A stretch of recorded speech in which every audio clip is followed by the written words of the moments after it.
اعوذ باللہ من الشیطان الرجیم بسم اللہ الرحمن الرحیم قل الحمد للہ وسلام علی عبادہ الذین اصطفیٰ۔ میری ساری زندگی کے بے شمار ایمان افروز واقعات اور مشاہدات ہیں۔ تحدیث نعمت کے طور پہ میں بعض واقعات بیان کرنا چاہتا ہوں۔ جیسا کہ آپ نے اس کا ہیڈنگ لگایا تھا بیرا کے احمدی، تو بیرا کے احمدیوں پر حضرت مسیح موعود علیہ الصلوۃ والسلام کی دعاؤں کا خاص اثر ہے، کیونکہ حضرت مولوی نور الدین صاحب خلیفۃ المسیح اول کا تعلق بیرا سے تھا، اور آپ مسیح موعود علیہ الصلوۃ والسلام کے سب سے بڑے سلطان نصیر تھے۔ اور بیرا میں جو لوگ احمدی ہوئے، خاص طور پہ صحابہ، 313 صحابہ میں بیرا کی آبادی کے لحاظ سے ان کی پرسنٹیج سب سے زیادہ ہے۔ تو آپ یہ کہہ سکتے ہیں کہ جو مسیح موعود علیہ الصلوۃ والسلام کی روحانی فوج کا ہراول دستہ ہے، اس میں بیشتر لوگ بیرا کے ہیں، اور ان کی جو روحانی سفر تو بیرا سے شروع ہوا، اور مسیح موعود علیہ الصلوۃ والسلام کے قدموں میں ان کو خلیفہ اول نے پہنچایا۔ آگے ان سب سے خدا تعالیٰ نے غیر معمولی کام لیا، ہر ایک سے۔ تو میں اس چیز کے ساتھ شروع کرتا ہوں۔ میں سب سے پہلے تو پچھلی ایپیسوڈ میں یہ رہ گیا تھا کہ میں نے اپنی والدہ کی خاندان کا تعارف نہیں کرایا تھا۔ میری والدہ صاحبہ کا نام عزیزہ بیگم تھا۔ ان کے دادا غلام محی الدین وہ بھی خدا کی فضل سے صحابی تھے، اور ان کے والدین بھی صحابی تھے، اور میرے والدین کا نکاح حضرت مولوی محمد دلپذیر صاحب نے پڑھا تھا، جو بہت بڑے عالم اور کوئی 40 کے قریب کتابوں کے مصنف ہیں، بڑے معروف ہیں، پنجابی، فارسی، اردو، عربی وغیرہ میں۔ تو اب یہ کہہ سکتا ہوں کہ بیرا میں جو صحابہ تھے وہ ان سب سے خدا تعالیٰ نے غیر معمولی کام لیا۔ جیسے میں نے بتایا کہ ان کا روحانی سفر بیرا سے شروع ہوا۔ مثلا میں پہلے ذکر کرتا ہوں نور الدین، جنہوں نے قبر مسیح دریافت کی، وہ بھی خلیفہ اول کی شاگردی میں آئے بیرا میں، اور پھر حضور کے ساتھ وہاں گئے، کشمیر میں گئے، وہاں ان کو ملازم کرایا حضور نے، اور پھر جب وہ سری نگر میں کسی دوائی کی تقسیم کے لیے گئے تو وہاں ان کو قبر مسیح ملی، تو وہ قبر مسیح کے دریافت میں ان کا نام آتا ہے ہماری تاریخ میں۔ تو ان کا بھی روحانی سفر بیرا سے شروع ہوا۔ اب بیرا میں جو صحابہ تھے بڑے بڑے، اس کے 3 گروپ کہہ سکتے ہیں۔ ایک تو وہ گروپ ہے جس کا تعلق مسجد قاضیہ والا سے ہے۔ قاضی والی مسجد قاضیوں کی مسجد تھی، اور قاضی خاندان میں بڑا مشہور خاندان تھا سعید خاندان، جو جہانگیر کے زمانے میں آیا، ان کی وہ خاندانی مسجد تھی۔ اور قاضی امیر حسین صاحب اور قاضی غلام حسین صاحب، یہ 2 صحابی تھے، اور ایک تیسرے بھائی نے بیعت کی تھی، لیکن بعد میں پھر وہ لاہوری جماعت میں چلے گئے۔ یہ کسی زمانے میں مسجد جماعت احمدی کے پاس رہی ہے۔ اور دوسری جو مسجد ہے وہ مسجد نور ہے، جو خلیفہ اول کا گھر تھا، اور خلیفۃ المسیح اول نے اپنے زمانے خلافت میں اس کو کنورٹ کرایا مسجد میں۔ اور تیسرا آتا ہے مسجد فضل کا حلقہ۔ تو ان 3 حلقوں کے لحاظ سے صحابہ کی تقسیم آتی ہے، وہ میں مختصراً بتاتا ہوں۔ مثلاً جو مسجد نور کا حلقہ ہے، اس میں میرے آباء و اجداد کے علاوہ یہ خلیفۃ المسیح اول کے 2 رضائی بھائی تھے، حافظ غلام محی الدین اور حافظ محمد امین، ان کا تعلق بھی اس محلے سے تھا۔ اس کے علاوہ اس محلے کے لوگ جو خلیفۃ المسیح اول کے بعد رشتہ دار تھے، مثلا قریشی نجف الدین صاحب تھے، جو دارالضیافت قادیان میں جا کے پہلے ناظم بنے، یہ بھی اسی محلے کے تھے۔ محمد شفیع صاحب جو خلیفۃ المسیح اول کی بہن کے پوتے تھے، ان کا تعلق اسی محلے سے تھا، اور انہوں نے اپنی جائیداد بھی جو تھی وہ مسجد کے نام پہ کر دی تھی، مسجد نور کے نام پہ۔ حضرت خلیفۃ المسیح اول کے جو بھائی تھے سلطان احمد صاحب، ان کے بیٹے بھی اسی محلے سے تعلق تھا، وہ بھی صحابہ میں شامل ہے۔ تو اس طریقے سے یہ یہاں پہ ایک پوری ٹیم ہے جس کا تعلق اس بیرا کی مسجد نور کے ساتھ جو متعلق ہے، اسی میرے آباء و اجداد بھی شامل تھے۔ اب جو قاضی والی مسجد میں ہے، اس میں آپ کہہ لیں کہ مفتی محمد صادق صاحب، حکیم فضل الدین صاحب، قاضی امیر حسین صاحب، مفتی فضل الرحمان صاحب، منشی خادم حسین صاحب، تو یہ سارے وہ لوگ ہیں جنہوں نے کہ غیر معمولی کام کیا ہے۔ مثلاً جو مفتی خادم حسین صاحب تھے، منشی خادم حسین صاحب، ان کے بارے میں اگر آپ پڑھیں تو ان کے ذریعے سے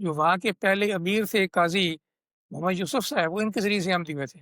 یہ بیسیکلی یہ پرشین کے ٹیچر تھے، اور قادیان میں بھی اور پشاور بھی اور پنڈی بھی اور بیرا بھی یہ پڑھاتے رہے۔ ان کے بے شمار شاگرد ہیں۔ اس کے علاوہ مفتی محمد صادق صاحب کا آپ کو پتہ ہے کہ آپ سب سے پہلے امریکہ کے پائنیئر مشنری آپ ہیں۔ حکیم فضل الدین صاحب جو ہے ان کا پریس تھا، اور ان کے ذریعے سے مسیح موعود علیہ الصلوۃ والسلام کی کتابیں چھپتی رہیں۔ اور اسی طریقے سے جتنے بھی یہاں سے ابتدائی مسیح موعود علیہ الصلوۃ والسلام کے صحابہ ہیں، وہ کسی نہ کسی رنگ میں مسیح موعود علیہ الصلوۃ والسلام کے سلطان نصیر بن گئے۔ اور مسجد فضل کے ساتھ جو لوگ تھے، اس میں بے شمار صحابہ ہوئے ہیں۔ اس میں جو حضرت مسیح موعود علیہ السلام کی ہینڈ اسٹک ہے وہاں سے بنتی تھی۔ قریشی غلام حسین صاحب صحابی تھے، ان کو حضرت مسیح موعود علیہ الصلوۃ والسلام نے تحفہ کے طور پہ بھیجی تھی مفتی محمد صادق صاحب کے ہاتھ۔ اس خاندان نے وہ چھڑی سنبھالی ہوئی تھی۔ جب مجھے پتہ چلا کہ میں ان کے پیچھے لگا کہ مجھے وہ چھڑی دکھائیں، وہ سرگودا میں تھے ان کے پوتے کی اولاد، انہوں نے بڑی مشکل وہ چھڑی دکھائی۔ پھر وہ میر محمود صاحب کہنے لگے کہ یہ چھڑی مجھے دکھائیں، ان سے ذکر ہوا آپ کی ڈیوٹی ہے کہ مجھے دکھائیں۔ وہ پھر میں نے ان کو بلایا، پھر ان کو دکھائی۔ اتفاق سے کمال یوسف صاحب بھی وہاں پہ آئے ہوئے تھے، انہوں نے بھی دیکھی۔ اس کے اوپر ہی میرے ایک انصار الدین UK میں مضمون شائع ہو چکا ہے، اس میں تصویروں کے ساتھ۔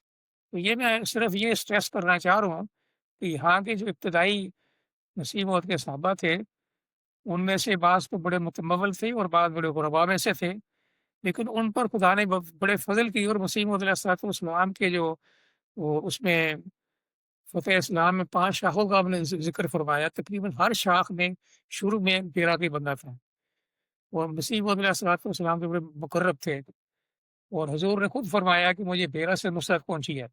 اس کو آپ کہہ سکتے ہیں کہ یہ ہراول دستہ تھا بیرا کا، اور اسی میں میرے آباء و اجداد میں شامل تھے۔